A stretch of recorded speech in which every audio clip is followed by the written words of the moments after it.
In 2001, a 50-acre glacial lake in Aurora, Ohio, sat at the center of the largest amusement park on Earth.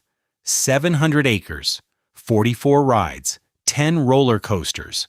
More attractions than any Disney park in the world. Killer whales performed here. Dolphins performed here. Sea lions performed here. Roller coasters roared past all three on the opposite shore of the same lake. 3 years later, the count was different. Attendance that had reached 2.5 million fell to 700,000.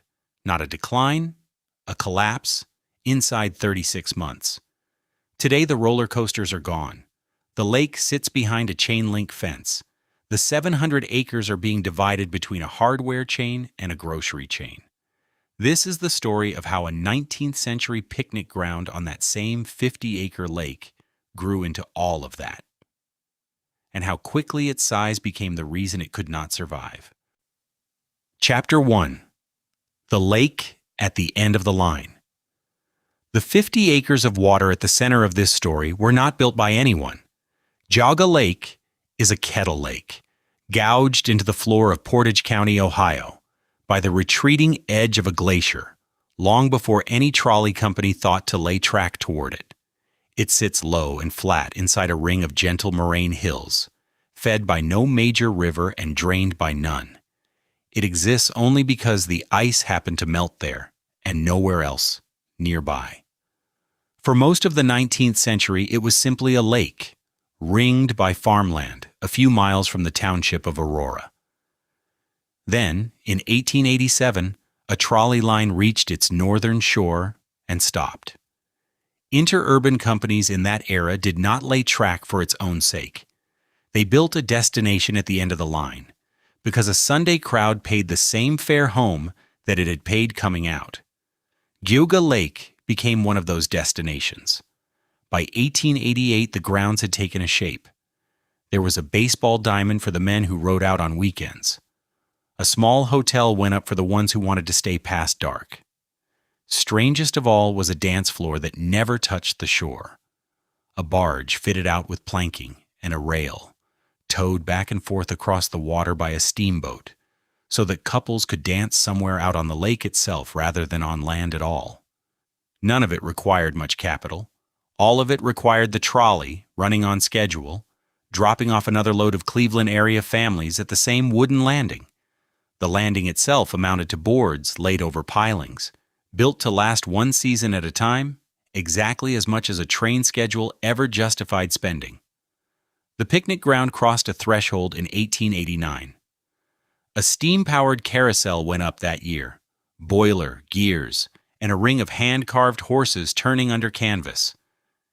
And it changed what the property was. It was not simply a picnic ground with a machine bolted onto it. It was, from that year forward, an amusement park.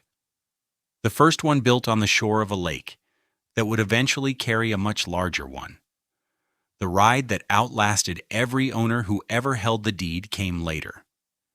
In 1925, engineer John A. Miller, already the most prolific roller coaster designer working in the country, built a wooden coaster on the property for $50,000. It stood 65 feet tall, ran 2,680 feet of track, and hit 32 miles an hour off its first drop. Miller named it the Sky Rocket. The park renamed it twice more before the century was out: the Clipper in the late 1940s, the Big Dipper in 1969. 3 names on one structure. The timber underneath never touched. The $50,000 it took to build it long since forgotten by anyone still riding it. 14 years after Miller's coaster opened, Geauga Lake added another draw entirely, one built for music rather than machinery. A dance hall and ballroom went up in 1939, on roughly the same shoreline where the floating dance floor had once been towed back and forth by steamboat. This one didn't float. It didn't need to. The park could now book real orchestras, and it did. Guy Lombardo played there. So did Shep Fields, whose rippling rhythm sound had filled Midwestern ballrooms for most of the decade. For a season at a time, Geauga Lake was not just somewhere a Cleveland family rode a trolley to spend an afternoon. It was somewhere they came back to at night, dressed for it, long after the last picnic basket had been packed up and carried home. By the end of that year, Geauga Lake had been running under an unbroken line of small, cautious owners for 52 years. That would not last. Chapter 2. The Other Shore. Through the 1950s and into the 1960s, Geauga Lake did not close. It aged. The Big Dipper, the Carousel, and the Ballroom, every one of them built before 1940, made up more or less the entire attraction list decade after decade, even as ride manufacturers elsewhere in the country were selling steel coasters that could clear 80 feet. The math was simple. Building something new required capital that none of those owners had. In 1969, the year everything changed, the park's books showed $795,000 for the entire season on 250,000 visitors. It was a picnic ground with a payroll, not an amusement park with a plan. That year, 4 men bought it: Earl Gascoigne, Gasper Lococo, Dale Van Voorhis, and Milford Jacobson. All 4 had spent their careers as executives at Cedar Point, 60 miles west on Lake Erie, the park against which Geauga Lake and nearly every other operator in the state had been quietly losing ground for 2 decades. In 1969, the 4 men left Cedar Point together, bought Geauga Lake outright, and incorporated the purchase as Funtime Incorporated. The bet underneath it was specific, not sentimental, that the same ride investment discipline which had built Cedar Point into a regional powerhouse could be transplanted 60 miles east onto a lake most of Cleveland still associated with a wooden roller coaster from 1925 and a dance floor that used to float. Enter Funtime. Funtime spent the way a company spends when it means to win. Over the next 26 years, the 4 men put $40 million back into the property. New coasters, new water rides, new parking capacity to absorb the crowds the new rides pulled in. The $40 million did not arrive in one check. It arrived a few $1,000,000 at a time, every off-season for more than 2.5 decades, each winter's construction crew clearing out before the gates reopened in spring. Annual attendance rose from 250,000 in 1969 to 1.1 million. Annual revenue rose from $795,000 to nearly $24 million. By the time Funtime was finished, Geauga Lake bore almost no resemblance to the park the 4 men had bought. Something else was happening on the opposite shore of that same 50 acres of water. On May 29, 1970, a year into Funtime's ownership, SeaWorld opened in Aurora, built by George Millay, the man who had founded SeaWorld itself, on the same lake where families already came to ride the rebuilt Big Dipper. It was only the second SeaWorld park in the country after San Diego, and Millay built it with one specific audience in mind: the families who could never afford the trip to California to see a killer whale in person. Killer whales on one shore, roller coasters on the other. 2 ambitious operators, 2 completely different businesses, one small glacial lake between them. In 1989, Anheuser-Busch bought all 4 SeaWorld parks for $1.1 billion, including the one on Geauga Lake's southern shore. Part of the deal was a non-compete agreement, one clause of which would define the property for the next decade. SeaWorld Ohio would never be permitted to build a roller coaster, not one, for as long as the agreement held. Funtime had no such restriction.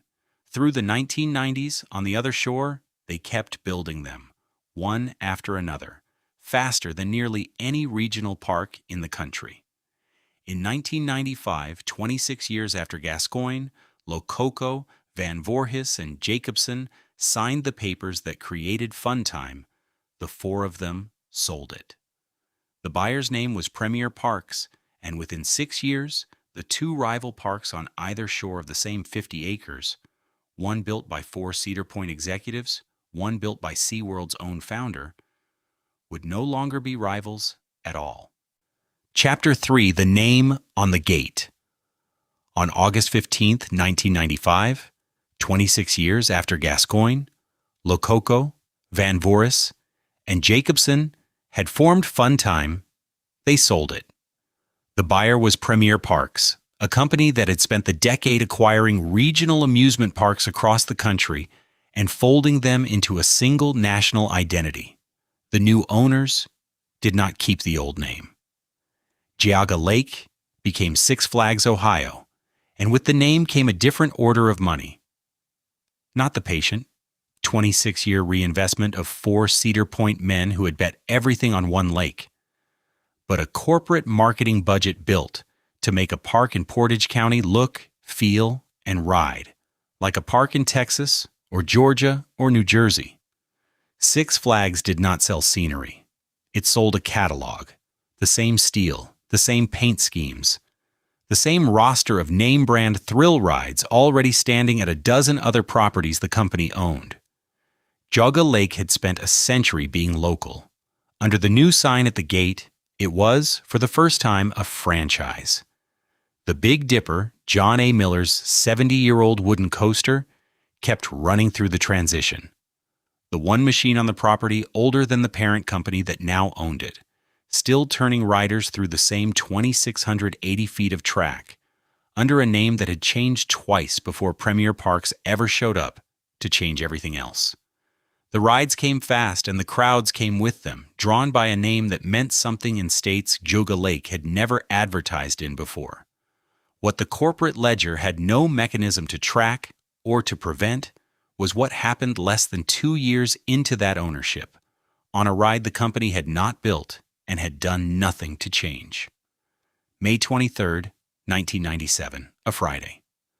Late May was field trip season for schools across Northeast Ohio, and a busload of students had come out to the park for the day. A 14-year-old girl among them was riding the double-loop roller coaster.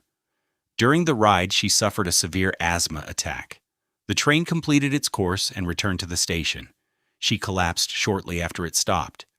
She was rushed to a hospital in Solon, Ohio, and pronounced dead there. It was the park's first fatality under its new corporate ownership. The park did not close for the season or for the week. Six Flags Ohio reopened on schedule, and the years that followed it kept following the same corporate arithmetic that had defined the sale in the first place. Bigger investment, bigger crowds, bigger rides.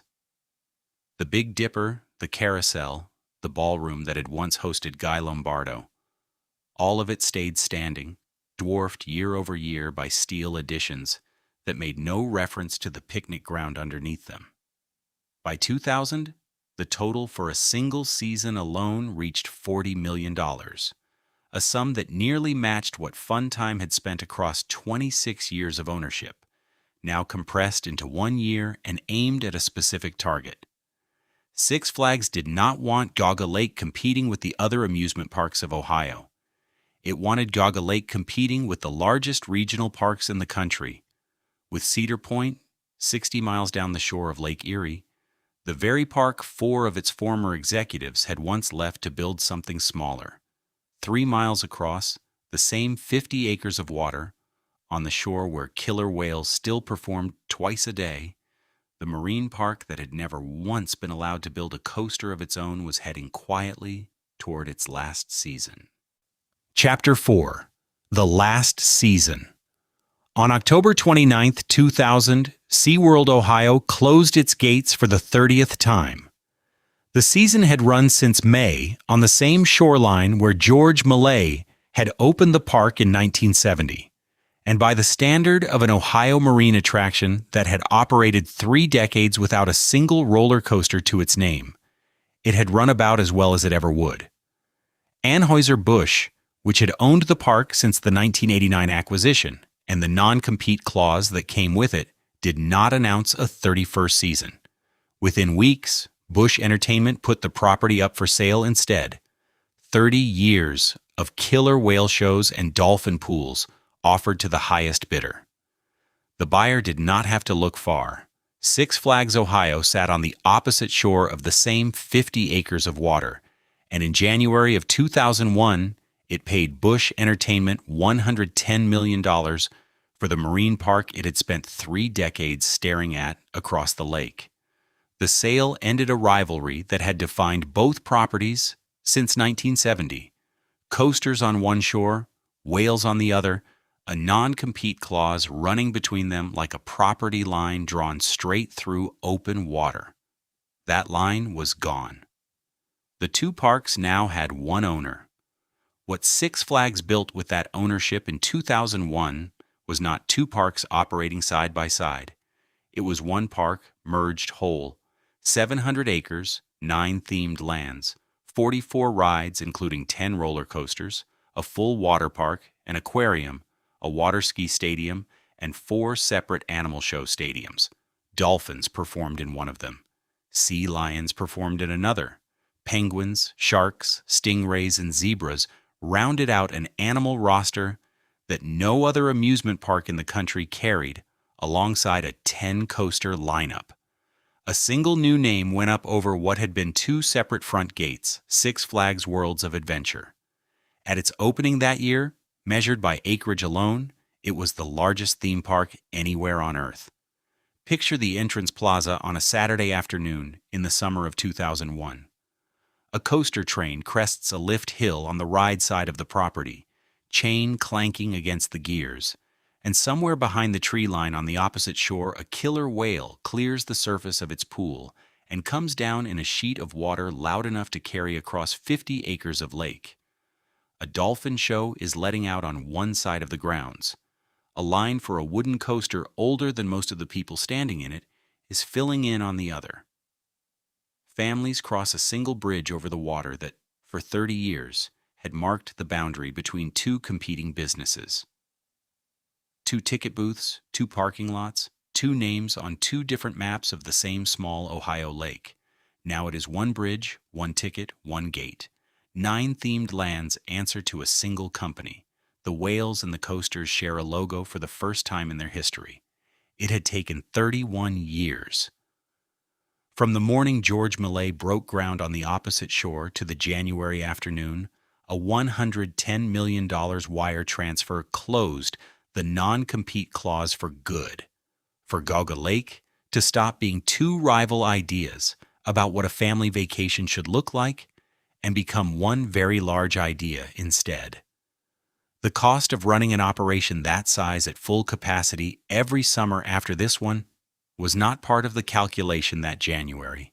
And then, on May 11th, 2003, 2 guests argued outside the front gate over $10 worth of marijuana. Chapter 5. The Gate. The argument was over $10. 2 guests, waiting outside the main gate on the afternoon of May 11th, 2003, disputed the price of the marijuana one of them was buying from the other. It was a Sunday, the hour when the ticket line runs longest and the parking lot is fullest. The argument did not stay an argument. One guest shot the other, in the open, within sight of ticket booths that had processed more than 2.5 million admissions the year the 2 parks became one. The guest who was shot died there. The other did not run far. Park security held him until police arrived and made the arrest. The park did not close. On the far shore, an afternoon dolphin show went on as scheduled, the same show that had been running since George Millay's opening season in 1970. On the ride side, a coaster train crested its lift hill on schedule, the chain clanking the way it had clanked all summer. Most of the 700 acres never learned what had happened at the gate until the drive home, when the local news carried it. The story ran in the region's newspapers within a day. It ran without a park name change, without a ride recall, without anything a guest walking through the turnstiles that morning could have seen coming. It was not the park's first fatality of the decade. 6 years earlier, a 14-year-old girl on a school field trip had died of an asthma attack after riding the double loop, a death with no cause beyond a body that could not withstand the ride it had chosen. This one had a different cause entirely. It happened at the gate, in daylight, in front of a line of families waiting to buy tickets, over a sum of money that would not have covered the cost of parking for the day. Six Flags' response came fast and stayed. Metal detectors went up at every turnstile. The ride side, the water park, the entrance that had once led to SeaWorld's dolphin pools. Bag checks became mandatory at every gate. For every guest, a screening line that had not existed on either property in 30 years of combined operation. The equipment had a cost the company did not publish. What it signaled to a family walking through it with a cooler and small children was not measured in dollars, and it did not need to be. A park sells the idea that its gates are the start of a good day. These gates now searched you first. A property that had spent 31 years competing on the strength of two separate front gates had just converted both of them into checkpoints. By the 2004 season, the count had already moved. 2.5 million admissions in 2001, the year Six Flags Worlds of Adventure opened with 9 themed lands, 10 roller coasters, and 4 animal stadiums, all counted toward that total. 700,000 in 2004 at the same property, with the same 10 coasters and the same 4 stadiums, now sized for a crowd that no longer came. School groups, the bus loads that had once carried classes like the one that brought a 14-year-old girl to the double loop in 1997, were harder to book onto a property that now searched every child's backpack at the gate. Not a decline spread across a decade. A collapse. Inside 36 months. 3 years. Start to finish. Chapter 6.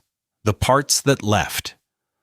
On April 8, 2004, Six Flags sold the entire 700-acre complex to Cedar Fair Entertainment Company for $144.3 million in cash.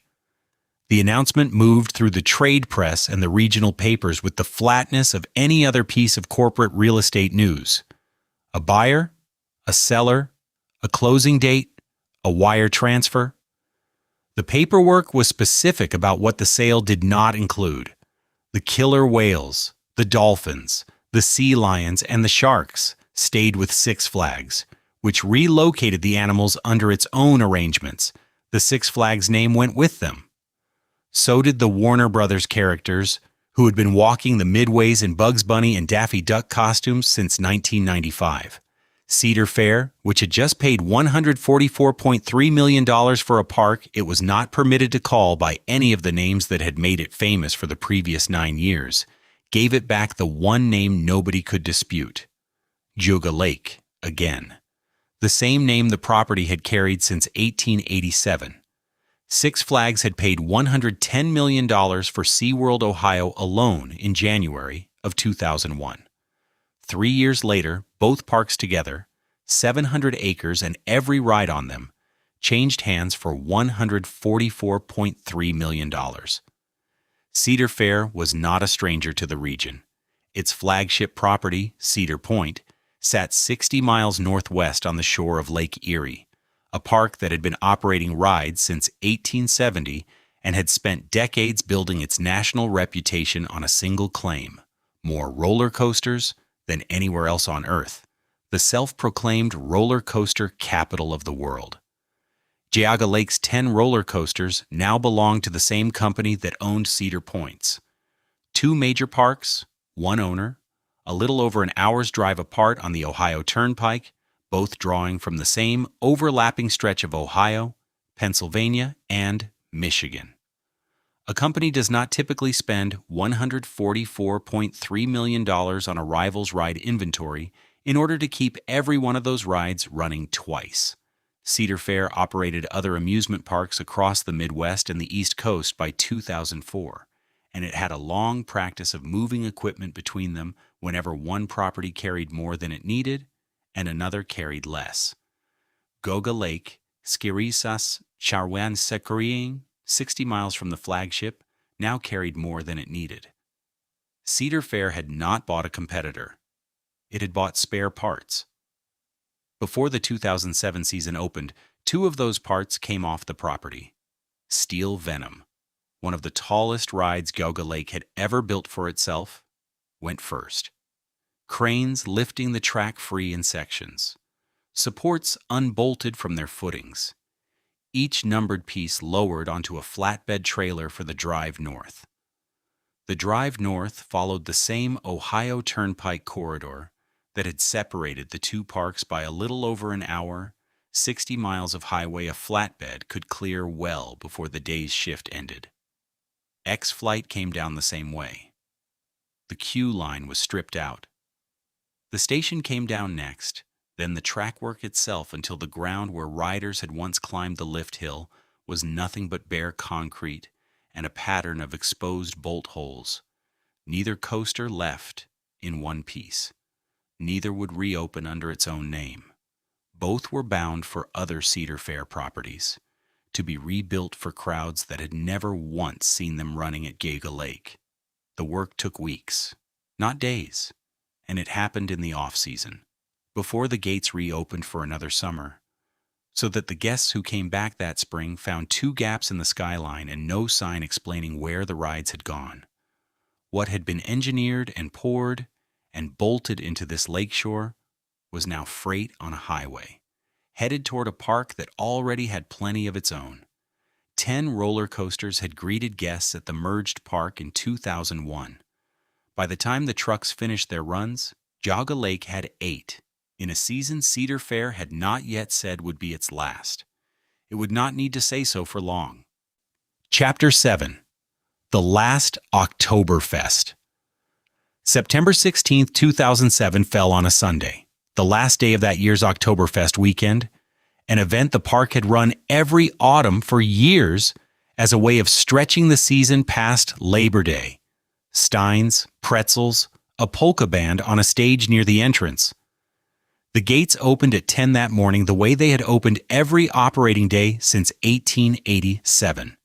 8 roller coasters were still running. The Big Dipper, 65 feet of white wooden track that had carried riders since 1925, took its riders up the same lift hill it had climbed for 82 years. Nobody working a shift that day had been told in writing or otherwise that this was the final one. It was, without qualification, the final one. When the gates closed that evening, the ride side of Geauga Lake shut down for good, ending 120 years of continuous operation on the shore of the same 50-acre lake, the picnic grounds of 1887, the steamboat and its floating dance floor, the steam carousel of 1889, the ballroom where Guy Lombardo played in 1939, the $40 million Funtime poured into the property across the 1970s and 80s, the merger that created Six Flags Worlds of Adventure in 2001. All of it had run, in one form or another, from that same shoreline for 12 decades without a season skipped. 120 years is a long run for anything built out of wood and steel and ticket sales.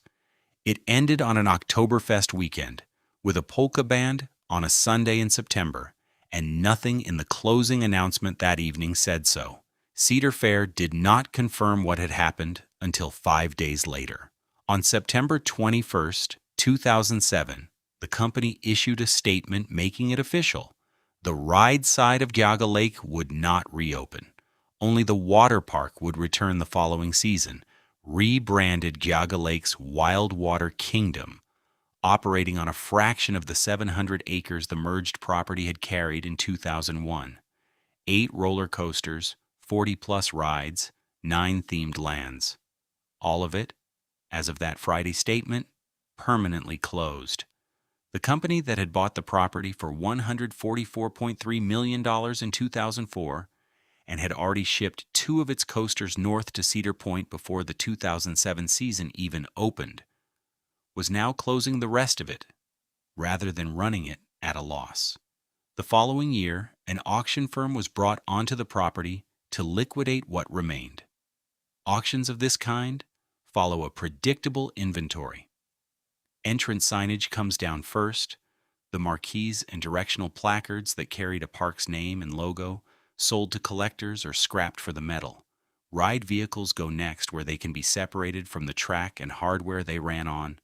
cars, trains, gondolas, whatever seating a given attraction used, auctioned individually to other parks, to private buyers, to salvage dealers. Concession equipment follows: fryers, popcorn machines, soda fountains, walk-up counters, anything that had fed a crowd of 2.5 million people a year at the property's peak. Decor items, themed facades, benches, planters, the small furnishings that had made a midway look like a destination rather than a parking lot. Go for whatever a buyer will pay.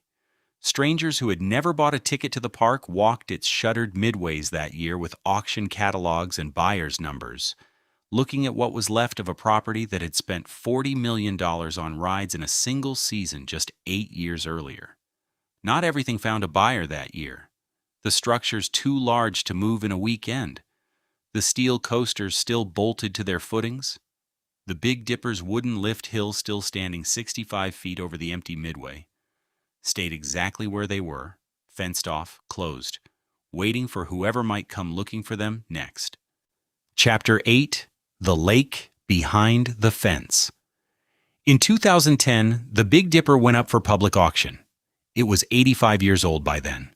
The oldest operating wooden roller coaster in Ohio, the same white lift hill that had carried John A. Miller's original design since 1925 for $50,000, and had survived 3 name changes, 2 corporate owners, and a season that ended without warning in 2007. The auction house that had already sold off the park's ride vehicles, its concession equipment, and its themed facades in 2008 listed the coaster itself as a single lot. Buyer to arrange removal, structure sold as is, standing where it stood. The Big Dipper stayed exactly where it was. 65 feet of unpainted wood over an empty midway, unsold, because nobody who could afford to move it wanted it badly enough to try. Not a single bid was placed. Within a few years, the property had the look that had already made it a minor fixture of Ohio urban exploration photography. The queue lines for rides that no longer existed sat overgrown. Volunteer trees pushing up through the switchbacks. Walkways cracked and grew grass in the seams. Steel coaster structures too large to have found buyers in 2008 stood rusting behind chain-link fencing along Aurora's state routes, visible from passing traffic, close enough to photograph from a car window. Photographers with cameras and no tickets came anyway, parked on the shoulder, shot through the fence. None of them needed a photo of the lake. The lake wasn't the attraction anymore. Wildwater Kingdom, the water park that had kept running under Cedar Fair's ownership after the 2007 shutdown, closed for good on September 5th, 2016. The date ended 129 years of continuous public use of the same shoreline in one form or another. 9 years longer than the rides themselves had lasted, the water slides outliving the coasters, the whales, and the merger that had once joined them. 6 weeks later, on October 17, 2016, the Big Dipper came down where it stood, the same footprint it had occupied since 1925, 91 years on the same 50 acres, gone in a matter of days. There was no ceremony, and none had been promised. What had been the park's main gate for more than a century now opened onto a fenced lot with nothing behind it. In 2024, the city of Aurora finalized a $5.3 million deal to acquire the old Geauga Lake property, along with 48 acres of the former SeaWorld land on the opposite shore. 137 years separated that trolley stop in 1887 from the wire transfer that finally put the shoreline back in public hands. Longer than any ride, owner, or company logo had stood on it in between. Demolition on the ride side was by then largely complete. A home improvement chain and a grocery chain were pursuing retail development on separate parcels facing the highway. Construction began that year on the first 15 acres of lakeside green space, city-owned, open to the public. No ticket required for the first time since 1889. The bridge that had once separated 2 competing parks, then connected one merged one, still crosses the water at the same narrow point it always has. Nobody's toll, nobody's turnstile, just a bridge over a lake now. The lake is still there. 50 acres of glacial water that once held a steam carousel on one bank, and 81 years later, killer whales on the other, sits this morning mostly still, bordered on one side by a construction fence, and on the other by the poured foundations of a hardware store. A heron works the shallows near where the water ski stadium used to stand. The water was never owned by Funtime, never sold to Premier Parks, never transferred to Cedar Fair for $144.3 million, never fenced off pending demolition. It was there before any of them arrived, glacial runoff older than Aurora itself, and it is there now that all of them have gone. It never needed anyone's $40 million to keep running. It is still, this morning, just a lake.